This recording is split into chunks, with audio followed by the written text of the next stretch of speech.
Attention, go, and we have a start. Bucknell, not the cleanest of starts over in lane 4. Pulling level, I would say Princeton, then Dartmouth are your early leaders. Wow, Princeton shooting out of there. Princeton now has 5 seats on Dartmouth. Dartmouth 2 seats on Penn. Penn a seat over Bucknell. And Bucknell had a couple of really bad strokes early on. So let's see if once they shift down, that's going to help their case. But Princeton Tigers are just like a slingshot out of that start. They have gone to nearly a length in the first 25 strokes. They haven't even shifted down to their base cadence yet, which they have now done as they cross the 250-meter mark. It is the Princeton Coxswain on the bow deck of Dartmouth. Dartmouth now 7 seats over Penn, who is level with Bucknell. Bucknell coming through after a shaky start. They've now gone from 4th place to, kind of trading strokes with Penn, but Princeton is now continuing to extend away from Dartmouth. They have a full length over Dartmouth. Dartmouth Coxswain sitting on the Penn bow deck. Penn 1 seat or 2 seats over Bucknell. So this, the final race, first varsity open women contest. Princeton now has cleared the field. Princeton has a seat of open water over Dartmouth. Dartmouth Coxswain on the bow ball of Penn. Penn about 4 seats over Bucknell. And Princeton is an exceptionally strong looking crew, rowing very smoothly, prying away.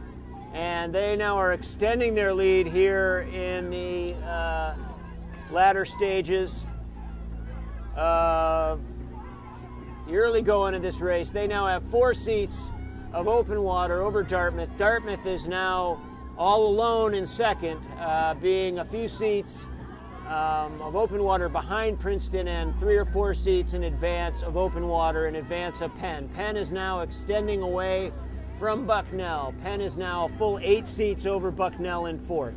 So 750 down.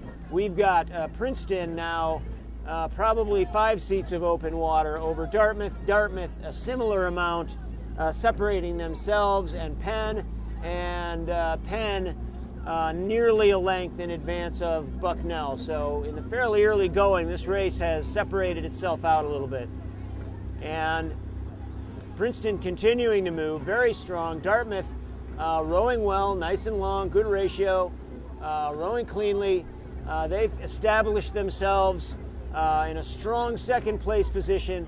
At the 1,000-meter mark, it's going to take some sort of event for Dartmouth to come back and really challenge Princeton, I think. But what they've done is they put themselves in a very comfortable second and will be poised to strike should anything happen in the Princeton boat. We're into the second 1,000 now. Princeton maybe 7 or 8 seconds in advance of Dartmouth. Dartmouth maybe the same amount in front of Penn, and Penn for the first time in the race has gotten a full length over Bucknell in lane 4. Again, setting the lanes. We've got Dartmouth in lane 1, farthest from the camera, nearest to the shore. They are in second place. Princeton, your leader right from the start. They now have a good, solid, open water margin over Dartmouth. They are in lane 2.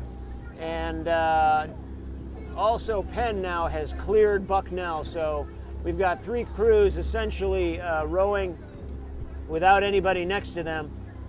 Princeton is your big leader. They now have popped it out to maybe a 10 to 12 second lead over Dartmouth. Dartmouth is second by maybe 7 to 8 seconds over Penn.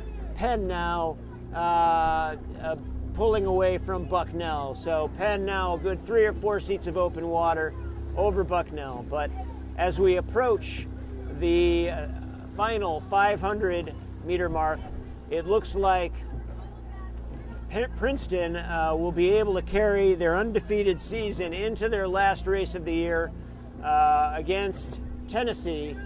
Dartmouth is in a very strong second place. I doubt Penn's going to be able to challenge them for second as we approach the last 500.